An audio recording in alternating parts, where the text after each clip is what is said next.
Welcome to જય માનપણા kitchen. હું લાબી આહિર આપશો ને મારા જય દ્વારકાધીશ. તો આજે તમારી સાથે શેર કરીશ વિસરાતી વાનગી અને ગુજરાતીઓની શાન એવો મમરાનો ચેવડો.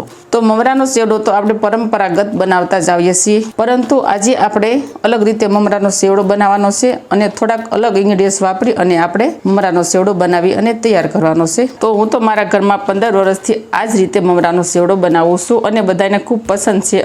અને હું મારા ઘરમાં આ રીતે મમરાનો ચેવડો બનાવી અને ખૂટે ખૂટો રાખું છું, કારણ કે મારા ઘરમાં મારા ગૌતમને ટિફિનમાં મમરાનો ચેવડો જોઈએ અને મારી જ્યોતિને આ ચેવડાની ભેળ ખૂબ જ પસંદ છે. તેથી મારે આ રીતે ચેવડો બનાવી અને ખૂટે ખૂટો રાખવો જ પડે છે. તો આજે મને થયું કે આ રીતે ચેવડો બનાવી અને દર્શક મિત્રો સાથે શેર કરું, તેને પણ ખૂબ પસંદ આવશે. તો મમરાનો ચેવડો બનાવવા માટે અહીંયા મેં લીધા છે રવાણી પ્રીમિયમ મમરા.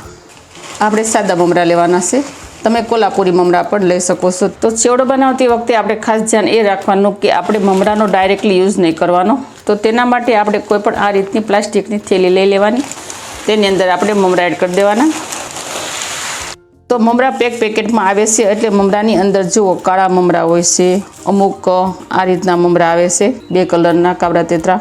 તો આ રીતે મમરાને આપણે અલગ પાડવાના છે. તો તેના માટે આપણે શું કરીશું, આ રીતે મમરાને તારવી લઈશું, જેથી કાળા મમરા, ઝીણા મમરા, કાબરા તેતરા મમરા બધા મમરા નીચે બેસી જાય. અને આ રીતે આપણે તારવીએ એટલે એક સરખા મમરા ઉપર આવી જાય. અને આ રીતે આપણે મમરાને તારવી અને ઉપરથી આ રીતે લઈ લેવાના. જો એક પણ મમરો ખરાબ નહીં આવે, એક પણ મમરો કાબરો તેતરો નહીં આવે. આ રીતે મમરાને તારવી અને તેને જેમાં તમારે સેવડો બનાવવાનો હોય તેમાં લઈ લેવાનો. તો આ મમરાને આપણે સેવડામાં નથી યુઝ કરવાના. તો મેઝરમેન્ટમાં મમરા મેં 500 ગ્રામ લીધા છે. તો 500 ગ્રામ મમરાની સામે લઈ લઈશું આપણે 500 ગ્રામ મકાઈના પૌવા. જુઓ મેં 500 ગ્રામ મકાઈના પૌવા લીધા છે. આ પેકેટ છે 400 ગ્રામનું અને આ પેકેટ છે 100 ગ્રામનું. આ રીતે આપણે 2 સરખા લેવાના, 500 મમરા અને 500 પૌવા. આ જ પરફેક્ટ મેઝરમેન્ટ રહેશે. તો અત્યારે આપણે મમરાને સાઈડમાં રાખી દઈશું અને આગળની પ્રોસેસ કરીશું. તો તેના માટે આપણે જઈશું ગેસ તરફ. તો પૌવા તળવા માટે અહીંયા મેં તેલ પહેલેથી ગરમ થવા માટે રાખેલું છે. જુઓ તેલ ગરમ થઈ ગયું છે અને ગેસની ફ્લેમ હાઈ છે. તો ઘણા લોકો કેવી રીતે સેવડો બનાવતા હોય કે મમરાને પણ ફ્રાય કરી અને સેવડો બનાવતા હોય છે, પરંતુ આજે હું તમને મારી રીતે સેવડો બનાવી અને બતાવું છું. તો અમે શું કરીએ છીએ કે મમરાને ફ્રાય નથી કરતા. જો મમરાને ફ્રાય કરીએ ને તો સેવડાની અંદર તેલનું પ્રમાણ વધી જાય, એટલે આપણે મમરાને ફ્રાય નહીં કરવાના, ડાયરેક્ટ પૌવાને જ ફ્રાય કરવાના. તો આપણે તેલનું ટેમ્પરેચર જોઈ લઈશું. બહુ સરસ તેલ ગરમ થઈ ગયું છે. તો પૌવાને તળતી વખતે ગેસની ફ્લેમ આપણે મીડિયમ રાખીશું. તો તેલ સરસ ગરમ થઈ ગયું છે. આની અંદર હવે આપણે પૌવા એડ કરી દઈશું અને સરસ રીતે ફ્રાય કરી લઈશું.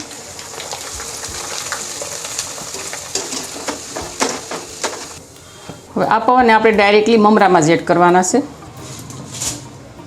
તો આ રીતે આપણે સેમ પ્રોસેસથી બીજા પૌવા પણ ફ્રાય કરી લઈશું. જેમ જેમ પૌવા ફ્રાય થતા જશે તેમ તેમ આપણે મમરામાં એડ કરતા જઈશું. તો અહીંયા આપણે પૌવાને સરસ રીતે ફ્રાય કરી નાખ્યા છે. હવે આપણે આગળની સામગ્રી લઈશું. હવે આપણે સેવડામાં એડ કરવા માટે લઈ લઈશું 1 વાટકી જેટલા સિંગદાણા.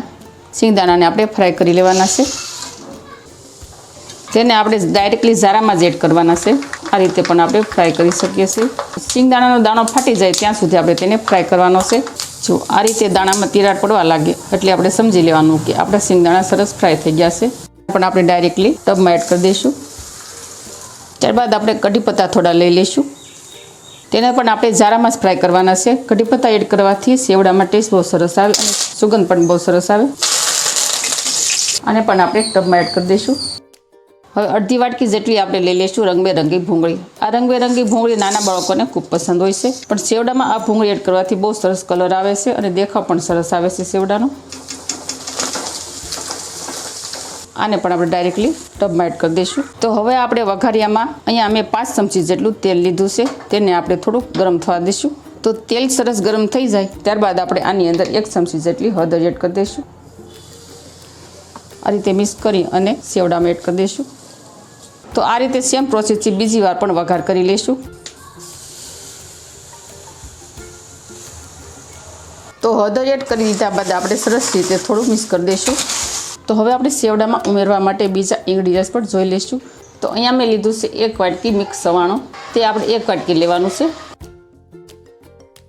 ત્યારબાદ લઈ લઈશું આપણે પોણી વાટકી જેટલી ચણાની તળેલી દાળ.